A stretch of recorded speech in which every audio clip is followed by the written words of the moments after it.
This time I'm going to show you how to loom knit a mermaid. For a list of supplies, see the description below or visit the website. Hey, it's Denise from LoomaHat.com, and I want to give a special thanks to Carol Maple from Promise Learning ATL and Lori Kopaszewski for covering the cost of closed captioning. Let's begin with a drawstring cast on of 24 pegs.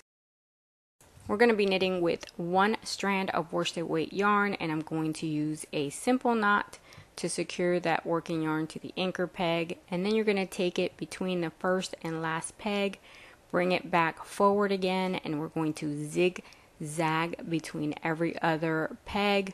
So you're coming in front of one peg, behind the next, in front, behind, and you're going to go all the way around until you're back at the front of the loom, and you're going to go behind peg one, bring the yarn forward, and you're going to lay it between a few pegs, 4 or 5. Don't let it go like I just did. Hold it with your fingers like this, and then you're going to knit off every peg that has 2 loops. And if you notice, that's going to be every other peg.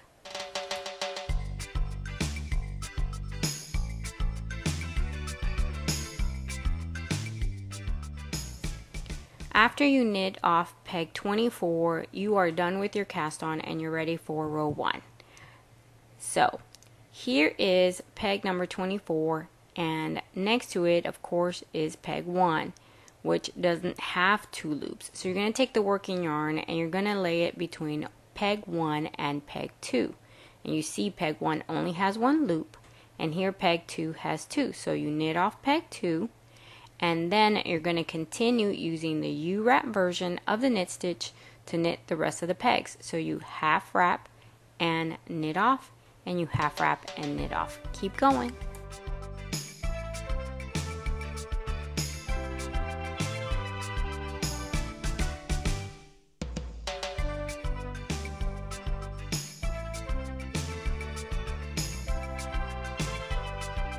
Alright, for rows 2 through 9, you're just going to knit all 24 pegs.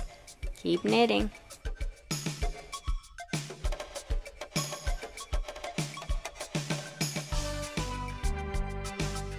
After a few rows, remove the knot from the anchor peg.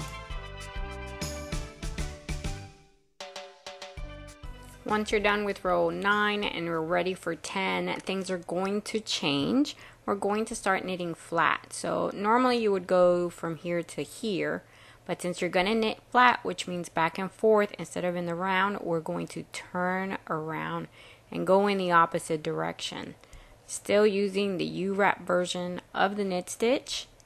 Go ahead and knit your 24 pegs, and when you're done with that and you're back at peg 1, decreases. Yeah, it's really not that serious. So for row 11, you're going to knit 2, decrease by 1, and knit 22. And let me show you how you're going to do that. So I begin by knitting the first 2 stitches. So I'm going to knit pegs 1 right here and peg 2. I knit off, and then I take the loop from peg 2 over to peg 1, I tighten that loop, I knit off, and then move it over to peg 2. Now that peg does not have a stitch anymore, and I'm going to continue to knit my row. Just as I've been doing, I'm going to use the U-wrap version of the knit stitch. So I continue to knit because I'm knitting in the round, and this peg is the one that no longer has a stitch. That was peg 1, and I'm going to keep knitting all the way around the loom. And then for row 12, I'm going to do the same thing. So I'm on peg 24, I turn around because we're knitting flat, and I'm going to knit off 24 and peg 23. I move the loop from peg 23 over to 24, tighten it, knit off, and move the loop over to 23. Now I have 2 pegs that don't have stitches, and I continue to knit all the way around.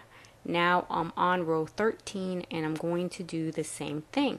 I'm going to knit the first 2 stitches and decrease by 1, and now I'm going to continue knitting my row all the way around the loom until I get to this peg right here. Now 3 of them don't have stitches, right? For row 14, we're going to do the same thing.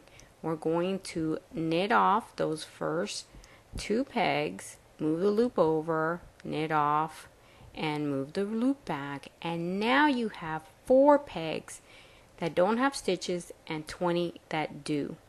And what we're going to do now for the remaining rows, which will be rows 15 through 20, is that we're only going to knit. You're not going to do any decreases. You're going to be knitting 20 pegs for 6 rows, and then you're ready for row 21. On this row, you're going to decrease by 1 again. So you're knitting off those first 2 pegs and decreasing by 1, and you're going to knit all the rest of your pegs all the way around until you're back at the front of the loom. And for row 22, surprise, surprise, you're going to decrease by 1. You're doing the same thing. You must be an expert by now, I'm sure. Right? But just in case, I want to show you. We don't want to take any chances. You decreased by 1, and now you see you have less pegs with stitches, and you're going to knit all the way around until you get back to the front of the loom, and you're on row 23, and we're not going to decrease here. So rows 23 through 27, you're just going to knit your stitches and no decreases until it's time to change your color. Okay, so you're still not decreasing, but we are going to change the color to the color we're going to use for the tail. So cut your working yarn, bring the color that you want for your tail, and I wrap my 2 color yarns and then I make a knot. And you want to try to make this knot as close to your peg as possible so you can push it down. And then just for good measure, personally, I go ahead and I do a second knot. And now I'm going to start knitting rows 28 through 32. I'm knitting 18 pegs. If you don't have 18 pegs with stitches, don't worry about it. It's not that kind of pattern. This isn't a sweater, and exact numbers don't have to be. We don't have to be on the same side of the yarn. Just do as close as possible and just keep knitting. And once you are done with those, you are ready for row 33, and this is optional. You can add floss to your pattern. I like to do that because it gives me that look like I have scales by adding a burst of color, and I do that with floss.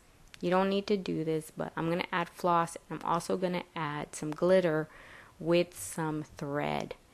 I take the 2 new strands, the floss and the thread, and I fold them just like I did when I was changing colors, and then I'm going to create a knot. And just like before, I'm going to push this knot down because I want it to be as close to the peg as I possibly can manage to get it. And then I grab all 3 strands as if they were one, and I start knitting. I'm going to use the U-wrap version of the knit stitch just like I did before. What you will find that is cool about this is that as you continue to knit, you will see that sometimes the white is on the top and sometimes it ends up on the bottom here and here. Alright, so once you're done with these, you're ready to move on to the next step, and that is row 38 through 42. Again, we're going to do the decreases by knitting 2 and then decreasing 1 and knitting the row.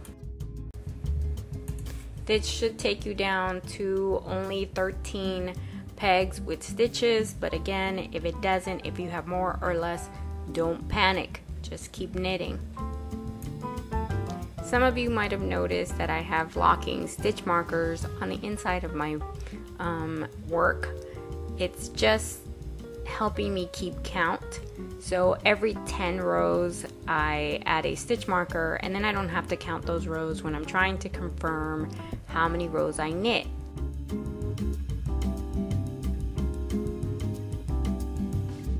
When you're done knitting those 5 rows with their decreases, you are now on row 43, and these 3 rows you're just gonna knit, no decreases, just knit those 3 rows.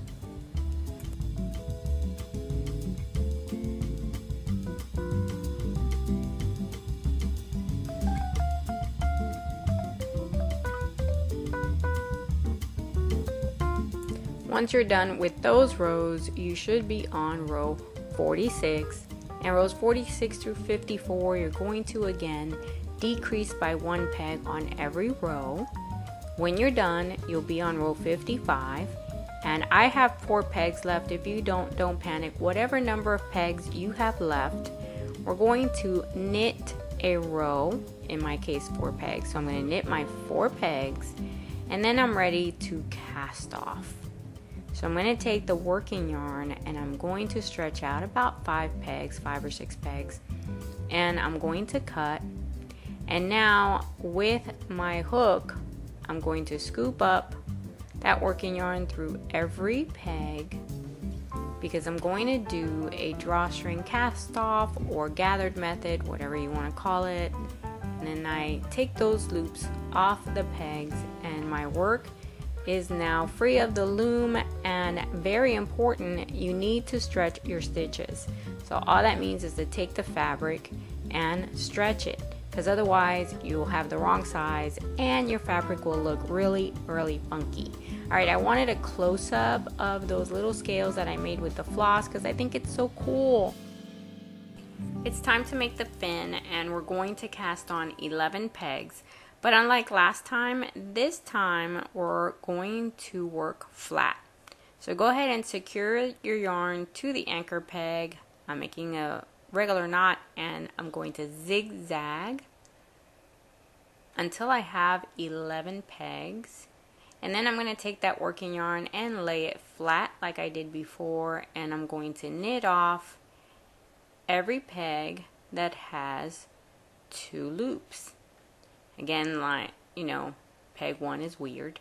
So for row 1, we're going to slip it, and then we're going to knit 9 pegs, and the last peg we're going to knit 3 times. So there's your peg 1. You're going to wrap it and go to peg 2 and knit off. Then you're going to knit those next pegs, and when you get to the very last one, which looks a little funky on row 1, no biggie, you are going to knit that particular peg 3 times. And on this, for this piece, you will always knit that last peg 3 times. Then you're going to go now rows 2 to 4, and you're always going to slip that first one, knit the rest of the pegs, which in this case are going to be 9 pegs. And again, when you reach the end of your row, you're going to take that 1 peg and you're going to knit that peg 3 times. Alright, so keep knitting rows 2, 3, and 4 the same way.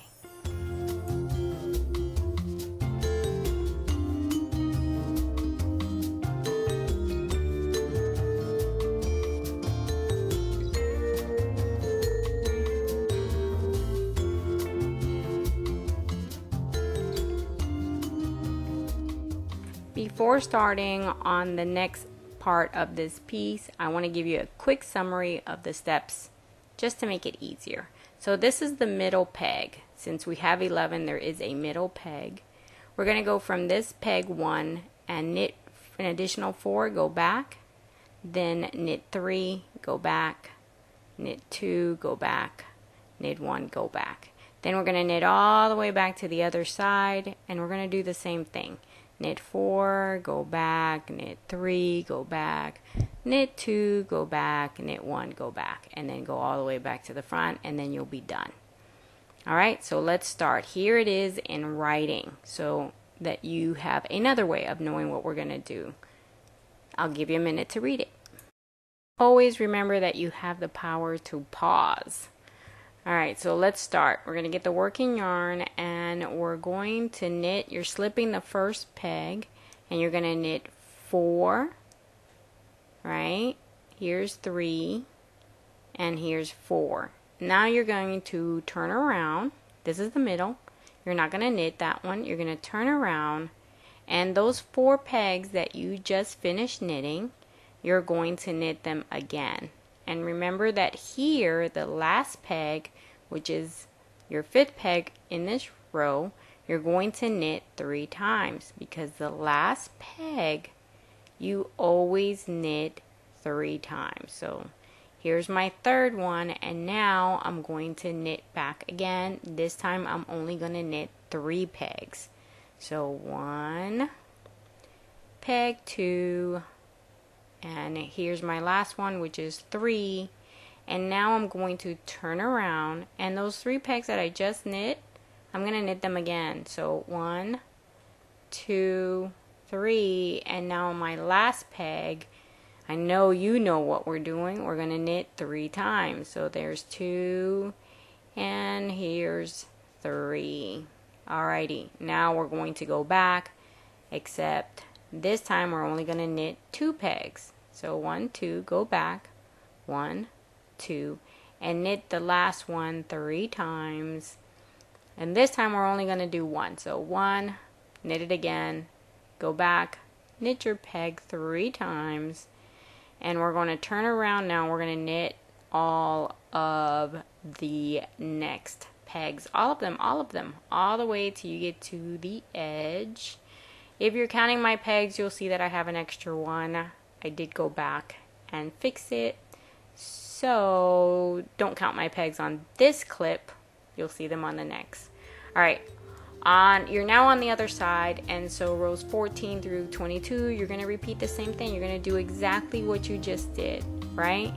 From the other end, you're going to knit 4, you're going to turn around, knit those 4 pegs again, get to peg 5, and knit it 3 times. And then you're just going to continue, because you know the next steps. And if you're not sure, you can go back and take a look at what we did before, because we're doing the same thing just on the other side.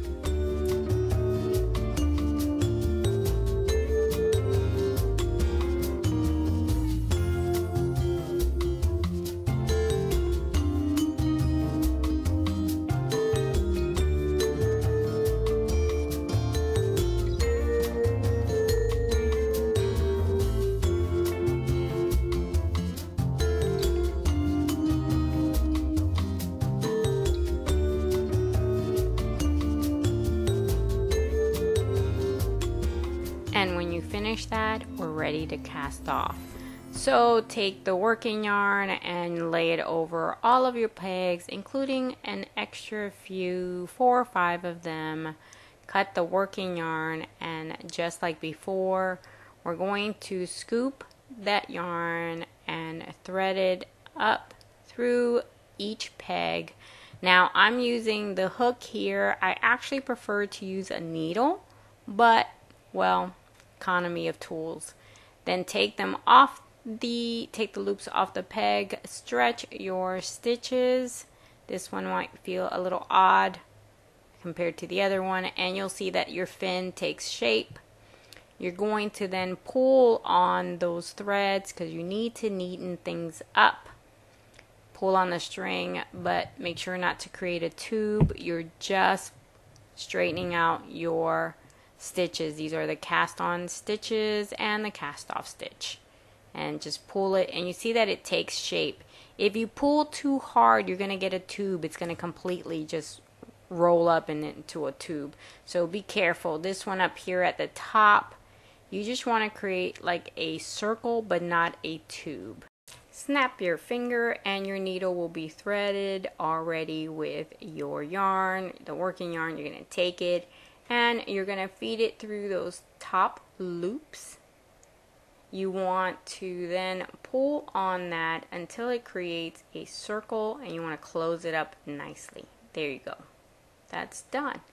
So now you take that same needle, you're going to thread the bottom part of your fin, and you're going to go ahead and feed it through the back side now, not the front side, the back side. Take it, and those loops that you see right there, you're feeding your working yarn through those loops to the other end. Don't close it. You're just feeding them through to secure them, and then weave in your ends, make a knot, weave up. I always weave in the opposite direction, and then I cut. Alright, now your fin is done, and if you want a more textured fin, like in the Sleeping Mermaids, you're going to use a rib stitch instead of just a basic stitch. Alright, now let's make the arms. You need to make 2 of them. You're going to cast on 5 pegs, and you're going to knit 16 rows. So you secure your yarn to your anchor peg, cast on 5 pegs using the drawstring cast on. You guys are now experts, I'm sure. And you're going to knit those 16 rows. So just keep knitting, and once you've done your 16 rows, you will be ready to do your cast off. And again, we're using the same cast off, which is that drawstring cast off. So you're going to, once you've done all your 5 pegs and your 16 rows, then you're going to take that working yarn and you're going to stretch it out about 8-9 pegs, cut, and with your hook you're going to feed that working yarn through all 5 of those loops that are on your peg, and then you're going to, with the hook, take those loops off, take the fabric, and you're going to stretch out your stitches. This time you do want to create a tube and then pull on them until it's completely a tube. And what will happen is that the ugly parts of the fabric will basically roll in. Then take your working yarn and feed it through those loops, and now we're going to sew it up. And you want to go from side to side and then go up. You go up to the side, up and over. You don't want to do like a whip stitch. You want to go up and over, up to the next stitch and over. And don't pull on it, alright? And then it's going to look like this. Leave 1/3 of it undone so it's flat. Now you're ready for the bra. You're going to again cast on 5 pegs, but this time you're only going to knit 12 rows. Now I did 12, and if you want to do less, that's probably okay. If you don't want the arms to fall right under the bra, then you might be better off with 10 rows instead of 12. I kind of like mine, my bra to continue. Once you do your rows, again, you are going to take the working yarn and feed it through after you cut it, of course. Feed it through the 5 pegs. You've already basically done the same thing when you did the arms. And once you're done, you're going to take the loops off the peg. But unlike the arm that you pulled into a tube, you're going to stretch these stitches, and then you're going to pull the yarn, but you're not going to create a tube. You just want to neaten up the edges, right? And then you're going to go ahead and get a needle, thread your needle, and you're going to feed the yarn through those loops as such, just like this. It's just a cleanup job. You want to make sure you don't make a tube out of this fabric. You're just wanting the fabric to kind of turn into like an oval shape. And then you can clean it up a little more. And you'll see then that you have on each end, pinch the middle, and then you can either get yarn. I'm getting floss so that it matches the little scales that I created. So the same white floss that I used for this, or the scales, that's what I'm using to create the middle. So I pinched it in the middle, and now I'm going to wrap my floss 2 times, and then I'm going to make a knot, and I'm going to make a nice tight knot so that it creates the shape that I want. There you go. And I'm going to make a second knot because that's what I do. When I make a knot, I go back and I make a second one. Then cut the excess floss, and your bra is done. and you're ready now to make the skirt. This time you're going to cast on 19 pegs, but you're only going to knit 5 rows. So again, same old, same old. You're going to secure your yarn and then count out your pegs, and you're doing the drawstring cast on. So it's 19 pegs. You're going to turn around and you're going to knit off all of the pegs with 2 loops. You know this, right? Nice and easy. Knit off those pegs all the way back to the front, and then you're going to just knit those 5 rows only. If you want to make your little skirt a little longer or a little shorter than mine, then you can adjust the number of rows. You can go, to 7 or 8 rows instead, or you could do it shorter. And then you're going to cast off. And the cast off is just like we've been doing all along. So you measure out a few more than the ones that you did. And here I wanted to show you how to do this with a needle, only because I think it's way better, but not everybody has a metal needle, and this works better with a metal needle. It's the same cast off. It goes much quicker and much easier than when I use a hook. See? So just wanted to show off a little and show you that the needle is a lot easier to do that cast off than the hook. And then of course we're going to stretch out these stitches just like we did before and pull on those loose loops to clean things up. And remember, you don't want to create a tube, you just want to clean out those stitches, right? So that your skirt is ready for your doll. And after you've done that skirt, alright, your parts are going to be basically done and you will be ready to assemble your doll. Let's just make sure that you have the right number of parts. So you should have 6 parts. This one is the head, torso, and tail. 2 hands, 2 arms, a bra, a skirt, and a tail. Alright, let's start by cleaning up the top portion, which is your head. You're going to pull on those stitches and close it up.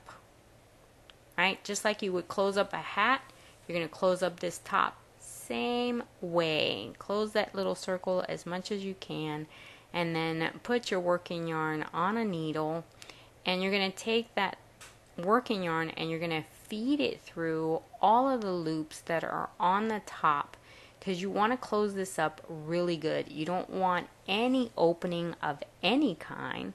So pull it all the way up and pull on that string until you've made sure that your circle is closed, and then you can take it to the other side and just weave it in. Don't worry about it, nothing's going to show. Remember, you're going to put hair on this doll, so no panic. You just want it closed because you don't want the stuffing to come out.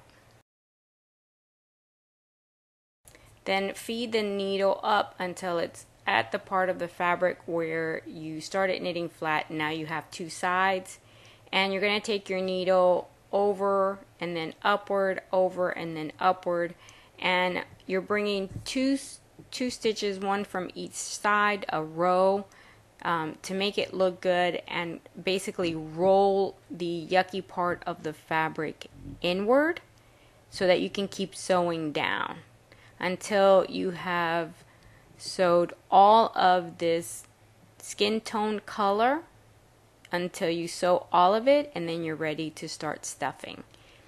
And you're going to stuff this doll lightly. You don't want her to get a really big head and be disproportionate excessively. And shape your doll as you stuff. And then you need to get a strand that matches the color of the top portion of your doll, right? Once you shape and you figure out where you want it, and then just tie it. It should be about, I would say, 2/3 of the part that is skin tone, and then just tie your strand really tight. And then take a needle and you're going to feed these strands to weave them in. You're going to feed them through the head and up the top, and you'll see that it just basically disappears. Do the same with both of them. And if you want, you can add more if you want more definition around the neck, which I did later on. I added another strand and then basically finish off right here. Finish sewing it, and then just hide that strand as well. Just make sure that you do it nicely and that you don't go over several rows like I did there and had to pull it back out. And then again, pull it back in, cut off the excess, and then you need a string in the color of the hips and tail. And again, I put very little stuffing in there. Once I get my thread that matches that color, I make a knot to secure it in, and then I start sewing again. And like I said, you want to sew this really nicely, even though I'll tell you what, the hair hides like any imperfections you have in the back. They're going to get hidden, but you really do want to make this nicely.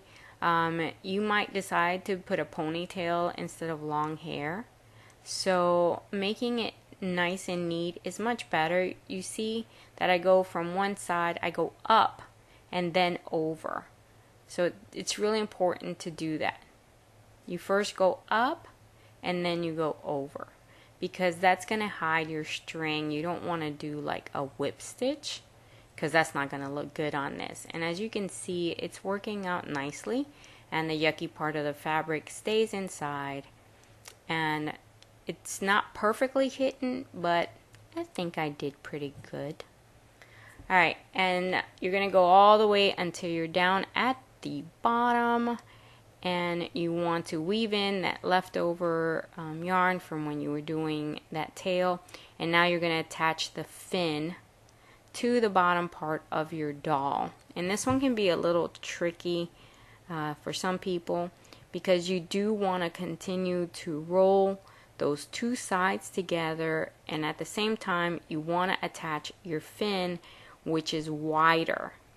So you're going to kind of pinch your fin to make it fit like this, and then finish off with the top. So I first narrow my fin, and then I finish attaching, because again, I need to bring those two sides in the back together to like I was doing in the rest of the doll.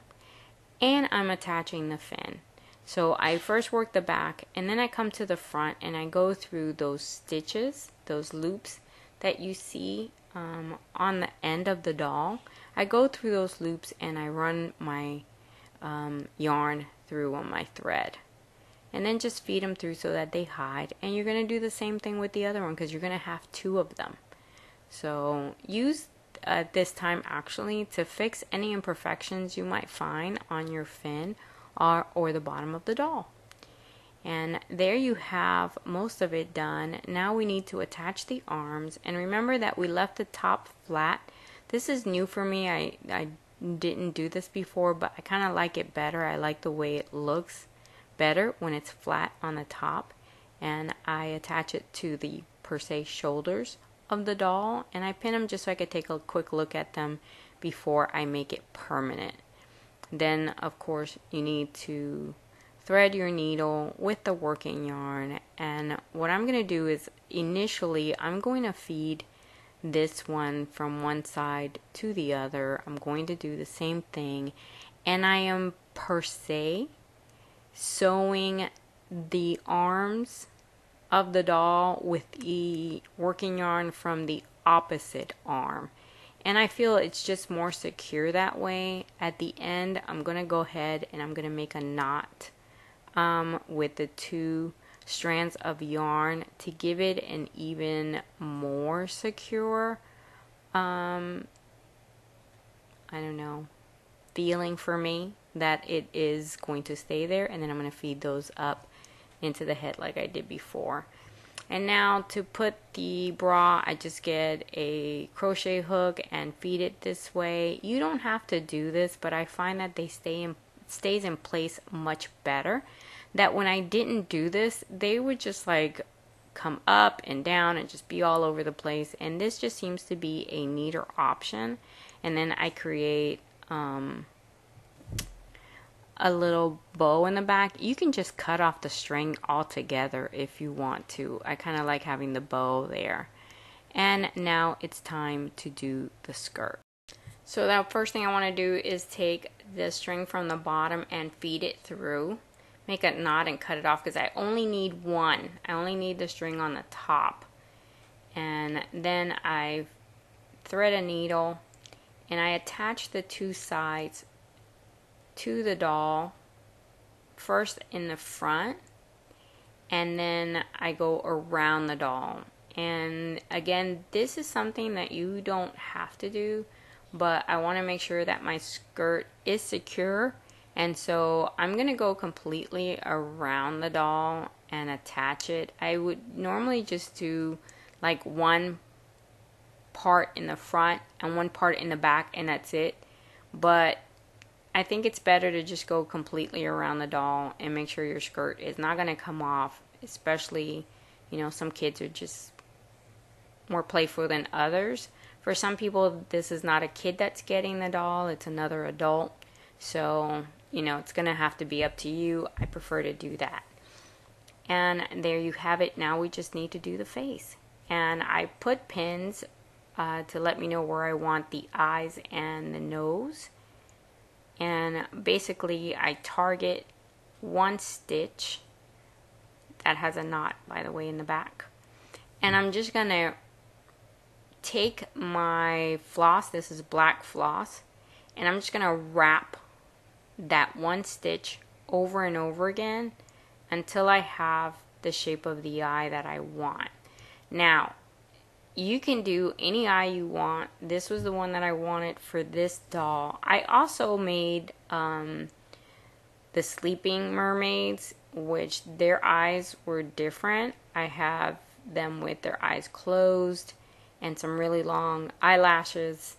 This one I wanted to do something different, and so her eyes are open. And again, what I do is just wrap the eye that stitch completely, and then I kind of frame it in a circle just to neaten it up. It's not, again, you could do your eyes any way you want, and if this is too hard for you, then maybe the closed eye is easier because it's basically just a line. And so I go from one eye and I take my yarn, well, my floss, directly to the next one. So this helps in a couple of ways. One, I don't have to come back in, and two, your work is more secure because you're not bringing in a whole other one. And so I'm going to do the same thing. I found a stitch that I'm going to work on, and I'm just going to wrap it until it forms an eye.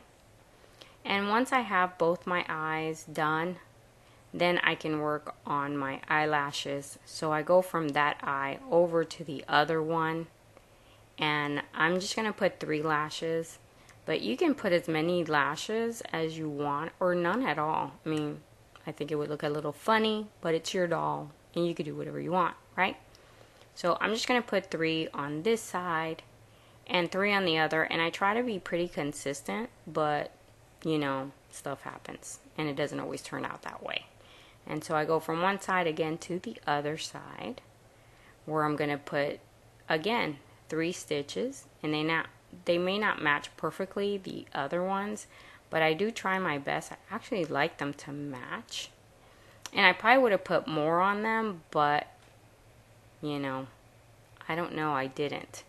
So I just put 3 on each side, and I put my lashes on the side. You can put yours on the top, or you could put yours on the bottom. Alright, so you saw that I took the floss to the back, and you can either cut your excess yarn or just leave it back there and make another knot. And then I added blue and white, and now I'm going to add a little dot, and so I get more of the white floss and I feed it through, and I'm going to create like a little knot, and that little knot is going to be the dot that you see on the doll's eyes. Now you don't have to do this. I just find that they don't look as spooky when the little dot is there, so it's a matter of preference.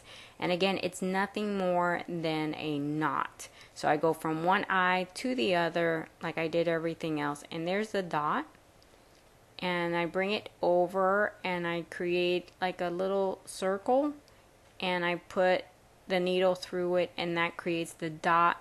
And then I just put the needle back like right over where I brought it in, and I push the needle through to the other side, because again, I'm adding hair, so all of those things will hide. And then that's it, and you have two little white dolls. It's kind of like a cartoon thing, and you can even move them around and kind of get them situated, flatten them out, whatever you want, so that they look the way you want them to. And there you have it. Now I'm going to add a nose, and so I get a little bit of the yarn that's the same color as the skin tone, and I feed it through. And I'm going to feed my needle another time, and now I'm going to create a knot. And then I'm going to go right back into that same stitch, basically. I'm going to go in a few times until the nose looks the way I want it to, and then I'm going to get some scissors. And these are not the best scissors, by the way. Try to use like embroidery scissors when you're working with this. Mine were away, stuff is packed, and so I couldn't find it, and I'm using like these kindergarten scissors. But if you have embroidery scissors, they're sharp and they're thin in the front, that's your best bet when you're working with dolls, especially when you're using embroidery floss. Hello. Okay, so there's my nose, and I'm pretty happy with my eyes and my nose. And I'm going to put another strand right here on this particular little bra. You don't have to. And on my Sleeping Mermaids, I didn't. But I wanted to add to this doll in case you want it. Because if you don't want it, it's okay, no biggie. But if you want it, I wanted to show you how to do it. And so I did add it to this doll. Now, next thing was that I added some eyebrows and some ears. And the ears are done exactly like the nose. And again, this is just because I want to show you how to make ears, because this doll is going to have long hair and she doesn't need ears. But I'm going to add them, and I'm even going to put some earrings, which are nothing more than some jump rings. They're 20 millimeter jump rings, and that's what I'm going to do to have earrings on this doll. And that's it. You see that the ears are done exactly the way the nose is done. I just go in one extra time, and I'm going sideways, vertically instead of horizontally. That's the only difference between the nose and the ears. So I make my knot, and then I go back through that same one, and then I go up the head, because this is how I hide my yarn, and I cut it. And then again, I'm going to cut that side right there and shape it nicely. I think they came out pretty good. You can shape them as you like and cut off the little furs on the top if you want to, and if you don't, it's okay. Alright, now we're going to add hair, and like I explained, I'm doing long hair. So I cut off 5 strands, the length that I wanted. I got some floss that matches the yarn, and I'm going to locate exactly where I want to add the hair. And with a needle, I'm going to sew it on. Now, I know some folks do this differently. I don't have a sewing machine right now where I'm at. We do have a sewing machine, but I don't have one right now. Plus, anyway, I wanted to show you how to do this without a sewing machine. So this is just your basic metal large eye blunt needle. And I'm, again, taking like 4 or 5 strands of hair, and then with my needle I'm going to secure the hair to the doll by just sewing it. See, so I wrap it in the thread, in the floss, which is strong enough. I don't like using the yarn, one, because this yarn is not meant to be worked on that way, and 2, I don't like how bulky it looks when I sew using yarn. So I found that if I use the floss and it matches the yarn, that it goes on really nicely. It just looks like a hairline, and it doesn't look like an extra big bump on your doll. So that's why I'm using the floss, and I really, really like the way this looks. You don't see it. You see that?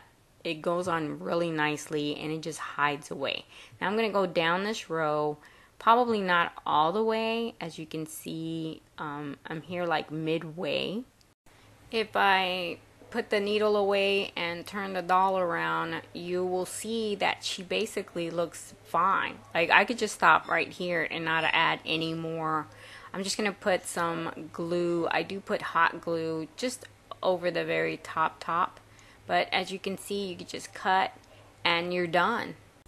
Then go ahead and make a knot with that floss so that your stuff is secure. And I'm going to get a glue gun and add a little bit of glue right around here only. And I did add a little jewelry. Now I'm going to add some blush, and I'm just using sample blush and an applicator. So I put a little bit as eyeshadow, and I use the same color, and I put some on the cheeks because all of my toys, if they have a face, they have blush. I don't know. It's just something I feel like they're not finished until I add a little floss. And I don't like adding a mouth, but I've been asked. So before I show you how to add lips, let me show you the doll without them. I think she looks really pretty. But for those that would like to add, this is what I did. So I got some red floss to match the hair, and I pick a stitch and I wrap that stitch 2 times at a minimum and make a knot. And at first I took the floss and I pushed it upwards towards the head, but I didn't like the way the lips were formed, so I pulled the floss back out again. And just like I did with the nose, it's just preferable to go ahead and feed it sideways this way. So that's what I did, and it secures her lips in place. And then I got my scissors, which again are not the best. These are actually really bad scissors to do this, because you take a chance that you can cut on your yarn. But it's what was available, and so I used it. And then you just want to form them the way you want them, and that's it. Here is the finished mermaid. I hope you guys liked it. Thanks so much for watching. Don't forget to like, comment, and subscribe. And share this video.